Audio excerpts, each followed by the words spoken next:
Salam sehat, kembali lagi bertemu di pembelajaran prakarya. Hari ini topik kita adalah tentang kerajinan bahan tekstil.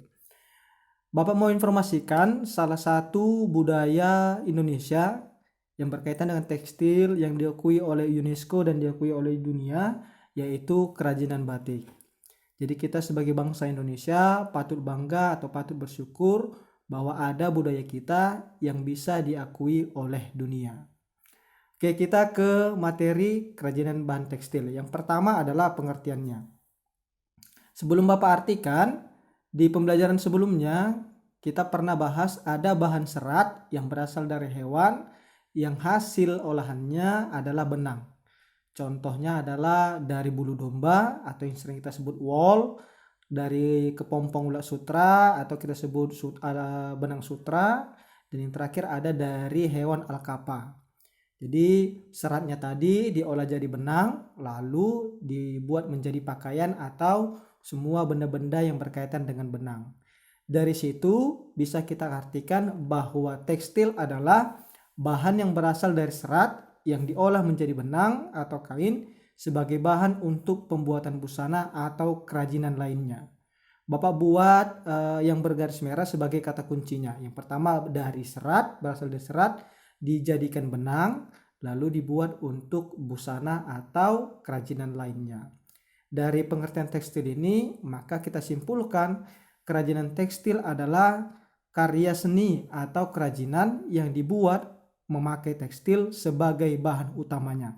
Tekstilnya apa? Ya, tekstilnya tadi adalah benang yang berasal dari bahan serat. Selanjutnya, kita akan bahas tentang fungsi kerajinan tekstil. Ada 4 fungsi kerajinan tekstil. Yang pertama adalah fungsi penghias. Apa itu fungsi penghias? Fungsi penghias adalah kerajinan yang semata-mata dibuat hanya untuk hiasan atau pajangan suatu ruangan dan tidak memiliki makna tertentu selain menghias. Artinya, kerajinan itu dibuat ya hanya untuk menghiasi suatu ruangan. Contoh paling sederhananya adalah pasti hiasan dinding seperti yang Bapak berikan pada gambar. Jadi kerajinan tekstil yang dibuat fungsinya hanya untuk menghiasi ruangan saja. Fungsi kerajinan tekstil yang kedua adalah fungsi benda pakai. Apa fungsi benda pakai? Kerajinan yang dibuat berdasarkan tujuan untuk kebutuhan sehari-hari. Contohnya adalah tas dan aksesoris atau bros. Selain tas dan aksesoris ini ada juga misalnya kalung. Jadi kerajinan itu dibuat sebagai benda pakai. Walaupun secara tidak kasat mata nanti atau secara maksud lainnya bahwa semua yang dipakai itu pasti memiliki fungsi eksplisitnya yaitu sebagai penghias juga. Fungsi yang ketiga adalah fungsi kelengkapan ritual.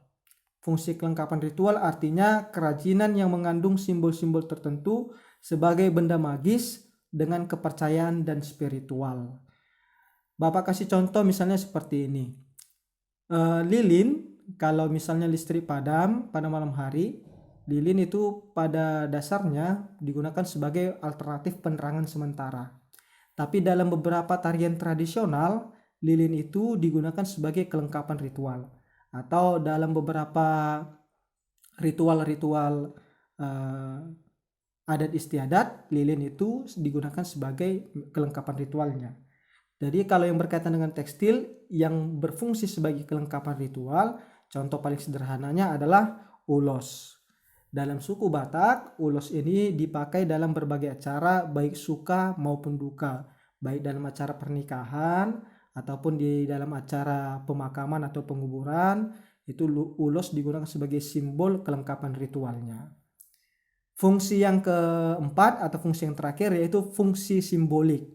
Kalau dibilang simbolik artinya ada makna tersendiri dari yang dibuat, yaitu kerajinan yang berfungsi melambangkan hal tertentu yang berkaitan dengan spiritual. Bapak garis bawahi, kalau dibilang spiritual bukan berarti berkaitan dengan hal-hal mistis. Tapi kalau dibilang spiritual berarti ada makna yang terkandung dalam simbol-simbol yang dibuat. Jadi kerajinan yang paling sering menggunakan fungsi simbolik adalah kerajinan batik. Seperti yang Bapak kasih di pengantar awal tadi. Jadi batik ini punya simbol-simbol tersendiri dalam motif-motif yang dibuat oleh pengrajin tertentu. Selanjutnya kita bahas tentang prinsip kerajinan. Ada 4 juga tentang prinsip kerajinan. Prinsip yang pertama adalah keunikan bahan, yaitu bahan atau alat yang digunakan khusus berasal dari tempat kerajinan tersebut. Contohnya adalah batik tadi. Batik di daerah Jawa dengan daerah Sumatera atau di Palembang bahannya berbeda, motifnya berbeda, alat yang digunakan juga berbeda. Jadi punya keunikan masing-masing. Prinsip yang kedua adalah keterampilan tangan. Kalau dibilang keterampilan tangan berarti bergantung pada bagaimana si pengrajin membuat kerajinannya. Jadi hasilnya punya ciri khas atau hal unik tertentu. Yang ketiga ada unsur estetika. Di unsur estetika adalah salah satu faktor unsur yang paling sering digunakan pembeli untuk terpikat atau membeli suatu kerajinan. Karena unsur estetika ini aspeknya bisa dilihat dari bentuk, warna, dan komposisi. Artinya bentuknya seperti apa? Bentuk 3 dimensi kah? Bentuk 2 dimensi? Bentuk memanjang seperti selendang, atau bentuknya seperti pakaian. Itu salah satu unsur yang memikat pembeli untuk membeli kerajinan. Warna juga menjadi unsur yang paling penting.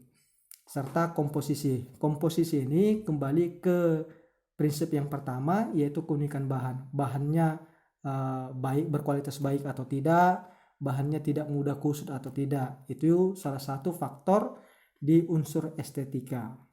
Dan unsur yang terakhir atau prinsip yang terakhir yaitu unsur hiasan. Dalam kerajinan tekstil, unsur hiasan ini bisa dipakai dengan dua cara. Yang pertama adalah dia mulai dibuat dulu kerajinannya, baru nanti dilukis atau dihias. Atau mulai dari pembuatan awal sampai finishing dia sudah memenuhi unsur-unsur hiasannya. Apa itu unsur hiasan? Unsur hiasan itu bisa dibuat dengan cara dilukis, diukir, atau dicetak. Jadi 2 prinsip yang di awal Bapak sebutkan tadi itu adalah bagian dari unsur hiasannya. Oke, yang terakhir ada 3 soal latihan. Silakan dikerjakan dengan baik. Semua jawaban dari soal ini ada pada video ini. Jadi diputar ulang, didengarkan dengan baik, lalu dikerjakanlah soal latihannya. Bapak harap semua yang kalian kerjakan bisa benar. Dan yang paling penting, kumpullah tugasmu tepat waktu. Sebelum Bapak akhiri, Bapak simpulkan tadi kita bahas pengertian tekstil, pengertian kerajinan tekstil. Kita juga bahas ada 4 fungsi kerajinan tekstil dan 4 prinsip kerajinan. Sampai di sini pertemuan kita. Tetap sehat, tetap semangat. Sampai jumpa.